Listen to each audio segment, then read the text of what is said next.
Hello everybody, my name is Militsa. I'm a professional life and NLP master coach. I help busy professionals, both men and women who work for larger companies or corporations, to gain clarity and guidance on their greater purpose, both in love and business. If you want to work with me one-on-one, the link is down below. According to NLP is Neuro-Linguistic programming. I have video which explains deep what means and how can be helpful to you. There are 3 attachment styles people can adopt according to NLP: anxious, avoidant, and anxious avoidant, which is the mix. The anxious attachment style are people who are constantly scared of being alone, of being just by themselves. If they're in a relationship, they need constant reassurance. They often end up succumb to unhealthy and toxic relationships. Anxious types have trouble trusting people. Also, they expect others to resolve their inner conflicts. Often these people end up complaining for the opposite sex that they're cold and heartless. And even more often bursting into tears, explaining how unlucky they're with their relationships, when what they're supposed to do is to go within and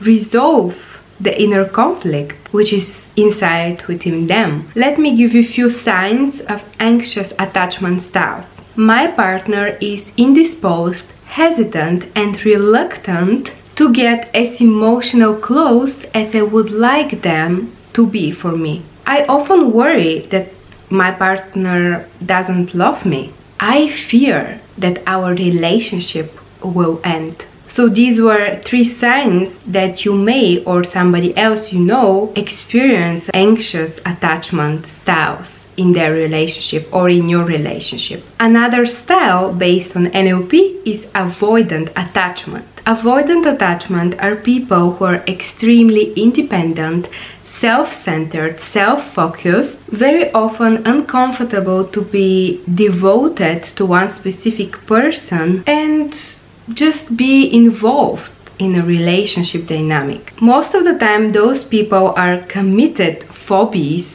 on rationalizing a way out of situation. So they're so much fixated of how to get out of situation first before somebody else to leave them, so they couldn't enjoy actually the relationship. They often complain about feelings when people try to get close to them. They often act like they don't like you or they friend zone you. Even if they told you that they want a relationship with you, subconsciously they always have something on the back of their head that they have to keep the card up in case to secure themselves. But this is not healthy secure, because you don't allow you to be you. You just play some mind games expecting that you will outsmart the person in the relationship, like the person in front of you, which what you win relationship based on not authenticity, like relationship based on lies, because you don't start relationship with intentions that will last longer. You start the relationship with intention that somebody will screw you up. So what kind of energy and frequency you bring in the relationship? Well, let's have fun, but also I will make sure that I will leave you before you leave me.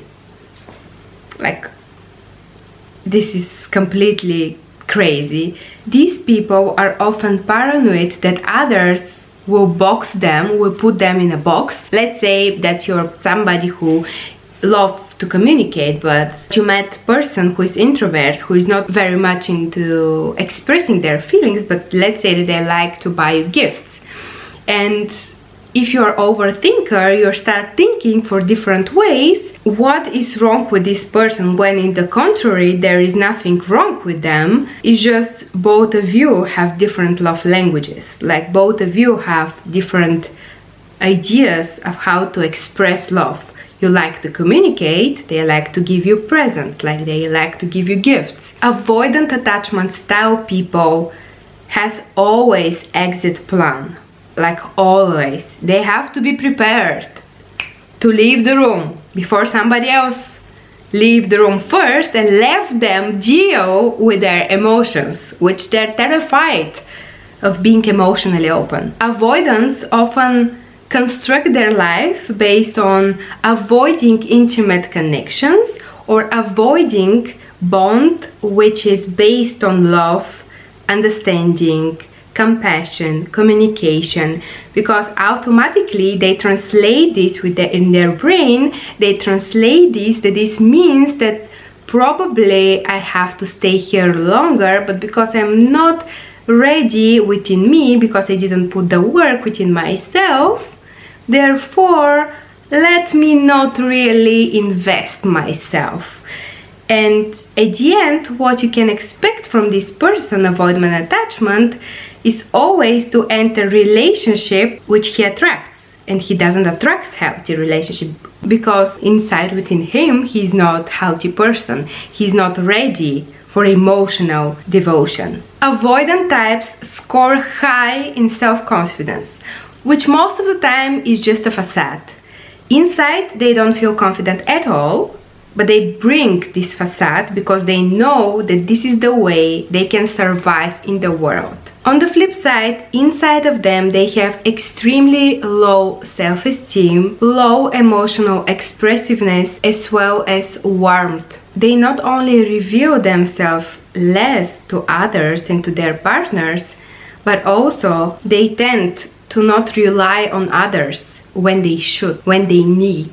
Unfortunately, it is very sad fact that relationships are much more ruled by people who carry less. And this exactly fact make the relationship last to maximum 2 years these days, like most of the relationship.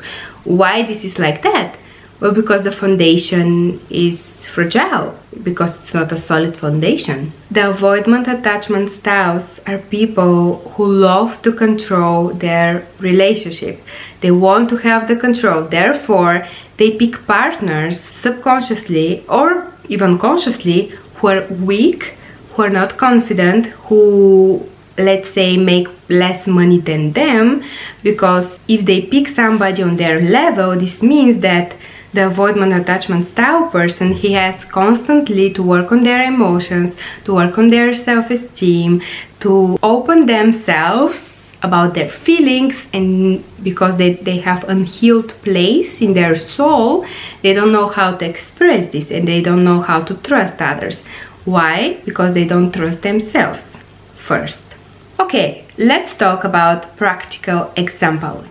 Let's say that you're a busy professional working corporate job or part of some bigger company. You're a man and you get annoyed when the person next to you wants to spend more time with you. You somehow have an agenda because you strike as successful, you want to appear successful, and you believe that relationship will take time from your success. When in the contrary, relationship with a healthy woman will bring you the fuel you need to make more money. Why? Because in 21st century, the energy, the leadership energy is woman. It's not men. Even though corporates everywhere is spoken about like how the manpower, blah, blah. No. Forget about it.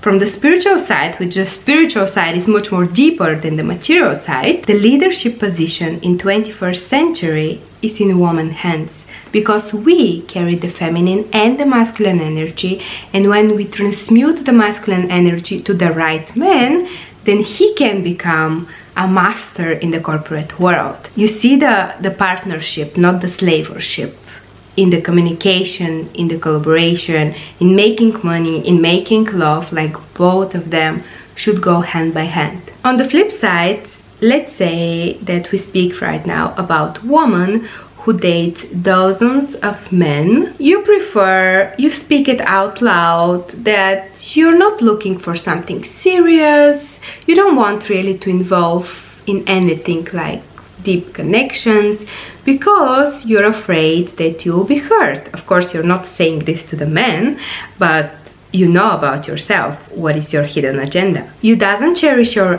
feminine energy, the sacral chakra. Watch my video about the sacral chakra.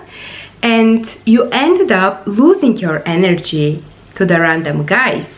And at some point, you're just lost in your soul calling, in your soul path, in your greater purpose. You ended up giving and giving and giving your energy just to random men, just to random guys, when in the contrary, what you should do is to perceive this energy for yourself and to put the inner work step by step to build up the confidence, to build up that humble experience, not that fake confidence, oh, I'm the big boss.